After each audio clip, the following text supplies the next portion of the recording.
He's gonna be a problem for bro. everybody. He's gonna be a problem, bro. Speed is bananas. Yeah. You ever see him shadow box, like throw combinations? Oh yeah, bro. Like, oh yeah. is this sped up? Oh, How yeah. are you so fast? Yeah. It's not fair. He might have one of the fastest left I've ever seen. For sure. I mean, it's right up there with everybody, all the great left hookers of the past. But the crazy thing is, like, bro, he don't even bring it out. He just goes from right here. Right there, whip. Like a whip. And just kills guys, bro. It has so much power from short distance, just nothing. Just turns it over. Yeah. And he can hit you with multiple ones in a row. Hey, he just keeps throwing left hooks. He don't even believe in jabs. And the funny thing was the troll job. People thought I was crazy. I was like, bro, I don't give a shit. I was like, whoa. I was like, wow. I was like, well, this guy's, bro, he should be an actor. Joe Rogan just dropped a chilling warning for Conor Benn, claiming Ryan Garcia's explosive left hook could change everything with one perfectly timed punch. I look at that fight like it's not going to be as a competitive fight like everybody think, because if Ryan get careless, he's going to get countered all day. If he gets careless. I think he'll fight very different than he fought with Barrios. I think he's got to. Barrios just couldn't keep up with the speed. I mean, Ryan's speed is extraordinary. He relies on it a lot. But, I mean, that's not a knock. That's just like, if you had it, everybody should rely on that. Man, Shakur's a different animal. That's what I'm saying. Well, a lot of people thought Devin Haney was different, though, right? A lot of people thought Devin Haney was going to give him real problems. When he dropped Devin early with a left hook, everybody was like, oh, this is different. Rogan insists Ryan must completely humiliate Benn and prove once and for all that Benn has no business sharing the ring with boxing's elite. I mean, you got It sucks, bro. This fight game is wild, bro. It's a wild game. It's the most craziest game ever, brother. Most ruthless game. You be on top of the world one day, yeah. and a fight like that, you're just, no one even cares, you know, anymore. Yep. Yeah. It's crazy. Yeah, you could be Ben Askren, you know, and boom, one shot, and then that's what everybody remembers. Bro, Guy has forever, an amazing bro. career. He's the best, bro. Dominates in Bellator.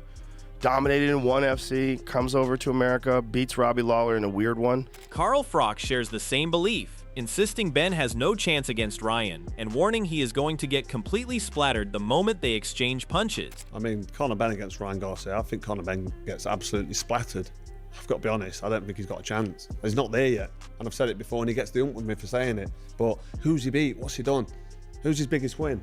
Chris Eubank. You can't say it's a big win. This guy finished Eubank years ago, and Eubank lost a couple of fights. He got battered by Liam Smith, and that's a level. It's like, what's Eubank done to warrant Conor Benn saying, I'm ready for world titles like this against this guy? I know he's just now become a new world champion, and it'd be a good fight, but for me, I just think Ryan Garcia runs rings around him. I don't know if you agree or disagree.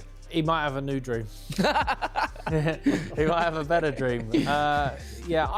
If I'm Conor Benn, I'm probably looking at Garcia, though, as the one for me. On the other hand, George Groves offers a different view, explaining why Benn still has a real chance by praising his athleticism while also pointing out the flaws that have followed him throughout his career. I mean, it's more dangerous in some ways, but it's more winnable in others. And I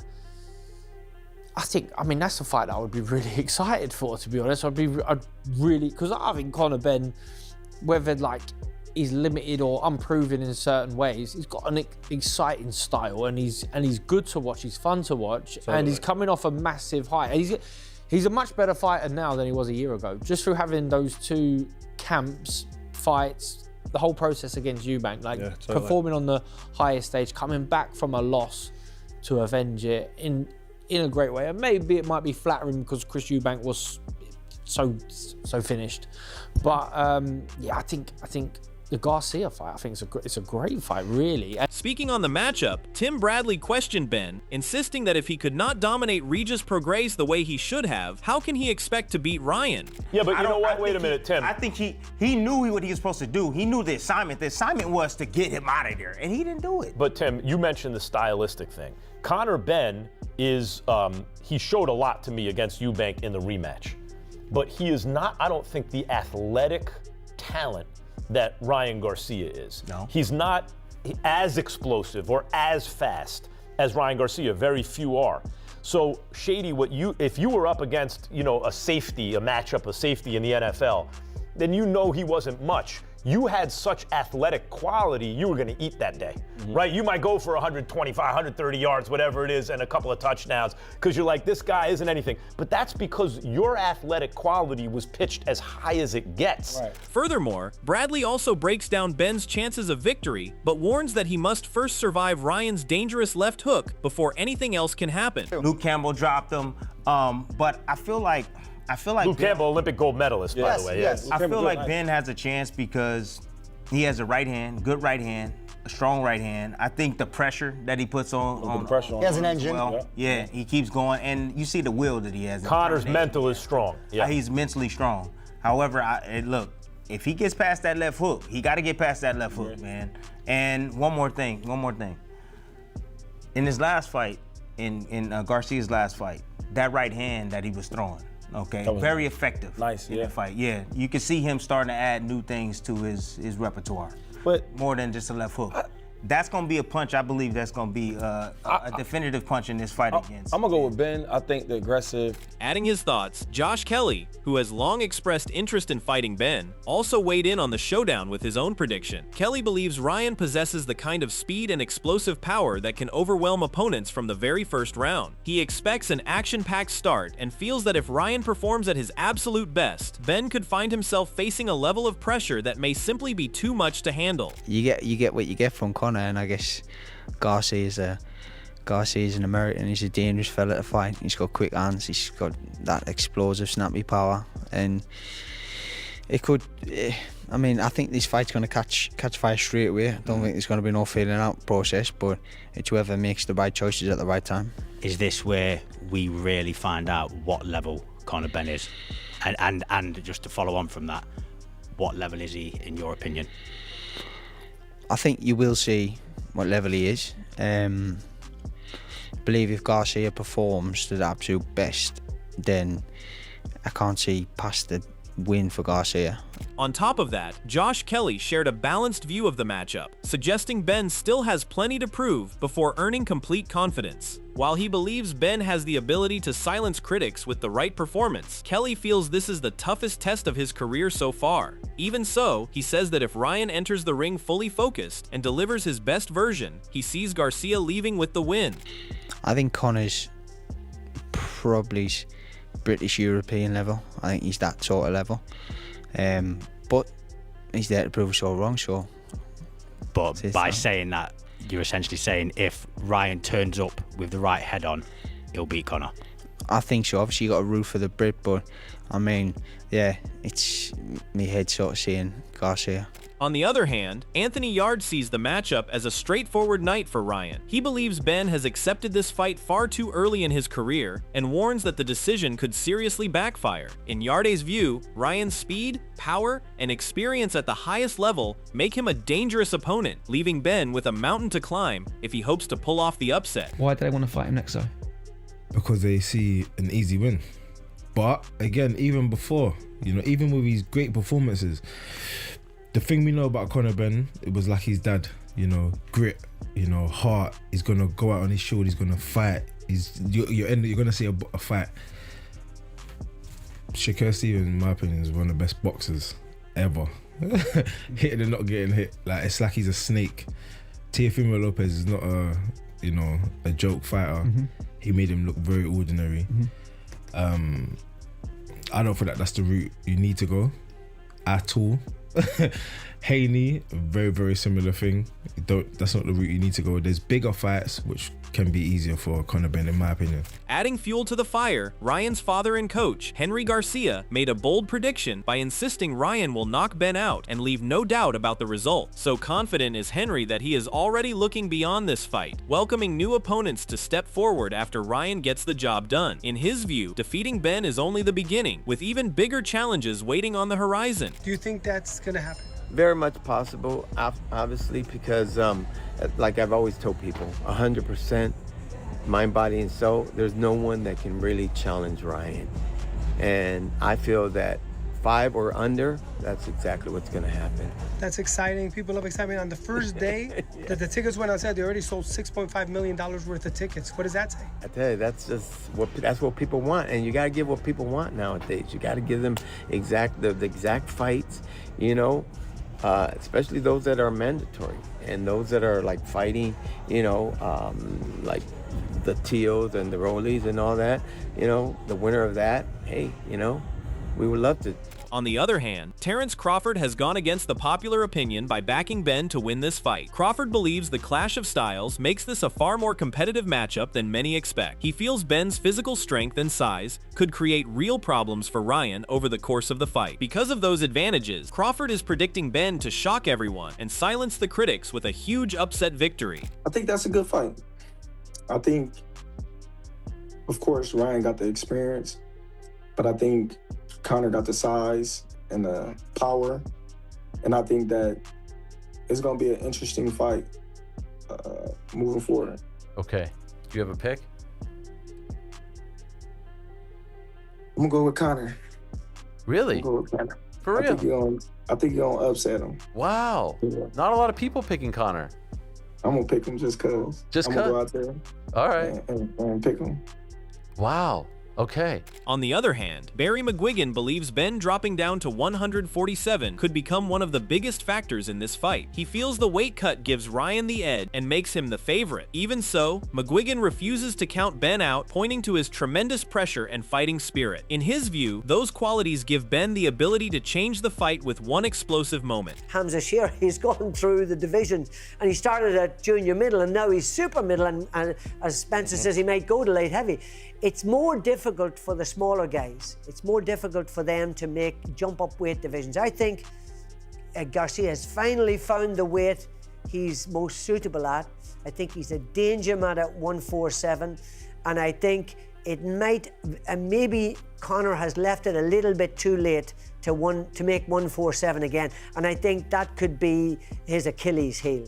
That could be his difficulty, and I think I make Garcia a slight favourite, but I would never write off Conor Benn. He's got a chance with anybody. He's got that fighting heart. Speaking of the matchup, Simon Jordan addressed the belief that Ben is about to be exposed by Ryan and questioned whether that narrative is being exaggerated. In response, Derek Chisora defended the decision to take this fight now, arguing the timing makes perfect sense for Ben's career. Chisora believes taking on elite opponents is the only way to prove yourself, regardless of the risks involved. Ryan Garcia, whatever we may or may not think about his performance against Tank Davis, is at a level that could possibly expose Conor Benn to what people think is that he's not at this level.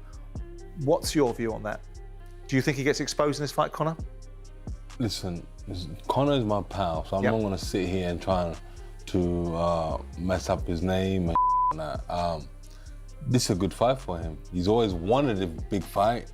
Now he's getting it on what's called Mexico Independence Day, I believe. So. Is that what it is? Yeah. Yeah. Yep. Yeah. So they've got all that backed up as well. Yeah. Vegas will be heaving. Yep. You know, he's gonna be fighting in Vegas for the first time. Oh no, second time. Meanwhile, opinions remain divided among fighters, with Spencer Oliver backing Ryan to come out victorious in this highly anticipated clash. He believes Garcia's skill set and dangerous power will be too much for Ben to overcome. However, Chisora strongly disagrees with that prediction, refusing to count Ben out and insisting that the British fighter has the toughness, pressure, and ability to create problems that could completely change the outcome. Ryan Garcia wins the fight. No, Conor wins the fight. You reckon he wins the fight? What, not 147? I don't think so. I'm telling you, man, you don't understand. The kickboxer beats Usyk. We've heard that. That's a good double. Yeah. Can you see Conor Benn? I know that Derek is, I'd love to see him, what odds he'd get for taking Conor to beat Ryan Garcia and Verhoeven to beat Usyk, make some proper dough on that. Can you see Conor in this fight? I mean, most of us looked at it and thought 147 opportunity with Barrios, and that was taken away by the fact that Barrios lost his fight. We are against Garcia. We are at a stage now where he's going in against one of the elites in that weight class.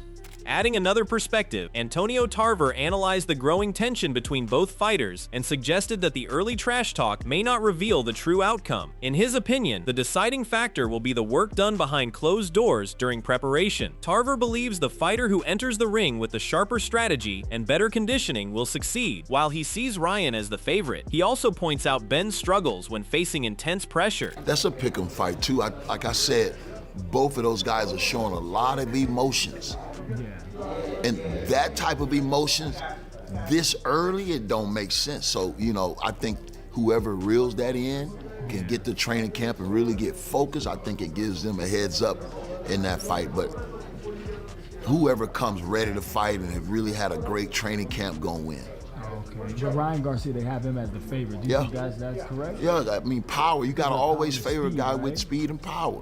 Okay. You know, a lot of times he don't use his speed, but he definitely uses power. He's a puncher. Absolutely. So, and we've seen Ben get busted up a little bit. So, pick him fight. Adding more excitement to the discussion, Harlem Eubank delivered a confident prediction about the upcoming clash, suggesting the fight could quickly become one-sided. He believes Ryan's combination of speed, explosive power, and offensive pressure creates a major problem for Ben. Eubank even went as far as predicting a fourth-round stoppage, claiming Ben may struggle once Garcia settles in, finds his timing, and starts connecting with accurate punches. I think it's come about because of the political sphere of how boxing is at the moment, but in terms of fighting in the ring, it's a mismatch.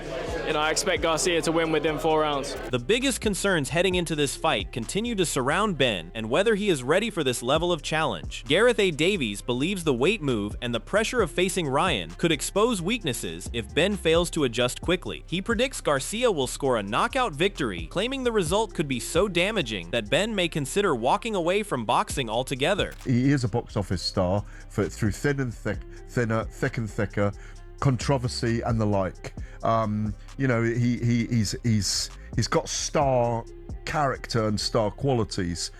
If he's going to make 147, if he's good at the weight, it'll be a good fight. If he has really struggled at the weight, he's going to struggle against Garcia, who is a massive puncher at welterweight with both left and right hooks, notably that left hook. It's a dangerous fight for him. I think it'll deliver all the way to the fight, but I'm afraid I think he'll get knocked out by Ryan Garcia unless he knocks Garcia out himself. I want to see Devin Haney in with Ryan Garcia as well in the rematch. That's a massive fight. But Conor Benn, I've said this before and I will say it again, could end up with 50, 60, 70 million in the bank and never win a world title. Breaking down the matchup, Josh Taylor looked at the recent performances of both fighters and explained where he believes the advantage lies. Taylor expects Ryan to get the stoppage, despite acknowledging Ben's physical strength and size. In his view, Ben's power and aggression may not be enough to overcome Garcia's faster hands, sharp boxing ability, and talent for creating openings. Taylor believes Ryan's technical skills could ultimately decide the outcome. For 12 rounders, all the way right through my career, basically, you know what I mean? Do you think that's probably one of the factors as to why? Maybe, yeah, because I ended up doing a lot of hard sparring, Shane, as much as a great coach he is, I think he was a fantastic coach. But he's kind of sparred me hard quite a lot, you know what I mean? I was always sparring with guys that were bigger than me, or when I was first in the gym, I'd maybe been home for a couple of weeks and then I would come back home and he would put me into sparring and it would always be with bigger guys, so I was always having hard spars, do you know what I mean? And looking back, it takes a bit of shelf life off you. Ade Oladipo raised concerns about Ryan's preparation, warning that any distraction or loss of focus could completely change the direction of the fight. He believes if Garcia fails to stay fully committed, Ben could have a genuine opportunity to cause a major upset. Oladipo also praised Conor's dedication and determination, highlighting how discipline and relentless effort can sometimes overcome the advantage of natural talent. And somehow his mind is distracted and is elsewhere, performances can look a bit limp, as we saw with Rolly Romero. And if Ryan that fought Rolly Romero turns up, Conor Benn could become world champion. That's not out of the realms of possibility. Conor Benn could beat Ryan if Ryan turns up out of shape and not focused. Conor Benn will come in shape and Conor Benn will come focused. Talent is one thing, but Conor Benn is trying to bridge the talent gap with just pure dedication and focus. So I like the matchup. I think it really is an exciting matchup. In terms of the matchups announced for the back end of the year, this is the one I'm most excited about for now. I mean, obviously there will be bigger matchups being made, Fury, AJ being one of them. Adding another voice to the debate, Paul Smith shared his thoughts on the matchup by focusing on the weight difference and the skills each fighter brings. He believes Ryan operates at a higher level than Benn, but also sees Conor's power as a potential weapon that could create problems. Smith points to Benn's previous fights where he handled size disadvantages successfully, suggesting that the same strategy could give him a chance again. Not an ability, no, because we've said, obviously, I think there's levels, and Garcia is a few levels above. Power-wise, if he still has it, if he can still hold that power at 147 after being up at 160 for so long, it's going to be tough for him getting down, but he's been doing it gradually. His last fight was at 150. If he can make it, then I think that's the only chance he has, really. He's got to try and make it a dog fight. He's got to try and make it where he can land his own shots and try and catch Garcia. But it's a big ask for me. And now the question remains, will Ryan Garcia prove the doubters right with his speed and power, or can Conor Benn shock the world and deliver the biggest win of his career? The answers will come inside the ring. What do you think happens next? Share your prediction below and subscribe for more breaking boxing stories and fight analysis.